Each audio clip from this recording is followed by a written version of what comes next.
My parents were visiting from Missouri. Sarah Linke was visiting Old Town with her parents and had the good fortune of finding a parking spot. We had parked here on this street and didn't see any signs when we parked, came back to the car, had a ticket. The ticket was for not cramping her car's wheels. And then we looked to see if there was a sign, and there was a sign way at the top of the hill, but it wasn't even within sight. San Diego's parking rules say you have to cramp your wheels on any hill with a slope of 3% or greater, whether or not there's a sign.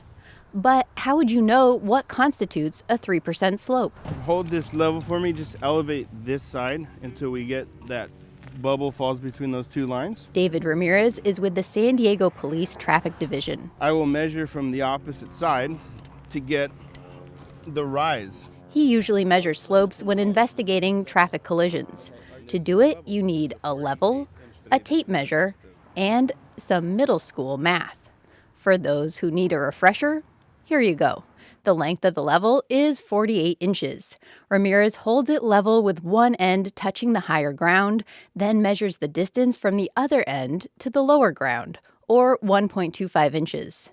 Those are the two sides of a right triangle, and the slope is the rise over the run, or in this case, 2.6%, so not the 3% slope required to cramp your wheels. But he says police don't usually take this measurement when writing wheel cramping tickets. If anyone is going to be writing tickets for not cramping the wheels on the slope, then they have already done their homework. They already know on this certain roadway at this location, they'll have the slope written down somewhere. But that may not always be true. Most tickets are written in areas that have slope greater than 3%. Justin Palmer is an expert in Geographic Information Systems Mapping, or GIS. He created a map of all the points where wheel cramping tickets were written in San Diego since 2015.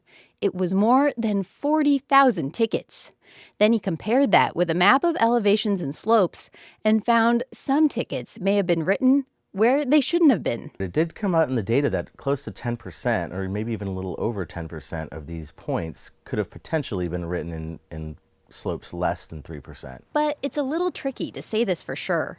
The wheel cramping ticket is supposed to be based on the slope of the exact location of where you parked your car. But a police officer writing a ticket might not put down the exact address, sometimes just a nearby intersection or the entire city block. I went out with Palmer to test out some of the points he'd found for tickets that might have been written unfairly. So this specific location is coming up level. So this, you would not need to cramp your wheels here. Yeah, you would not need to cramp your wheels here. But when we walked just a little down the street, we found there was a 3% slope. Yeah, like this is about exactly 3% right here. Got it. And you can see from just kind of looking at it that it's not that steep. This was the other important takeaway. A 3% slope really doesn't look like much. It was a barely perceptible hill. Palmer says the data shows you really should always cramp your wheels to avoid a ticket. He says the most common spots to get a ticket are downtown, uptown, and around colleges. So there's the sign there about cramping your wheels. Sarah Linke, who learned this wheel cramping lesson the hard way, says she won't make the mistake again. And even if I'm on the slightest of hills that I don't even think would qualify, I make sure to cramp my wheels because I just don't want another $65 ticket. Claire Trageser, KPBS News.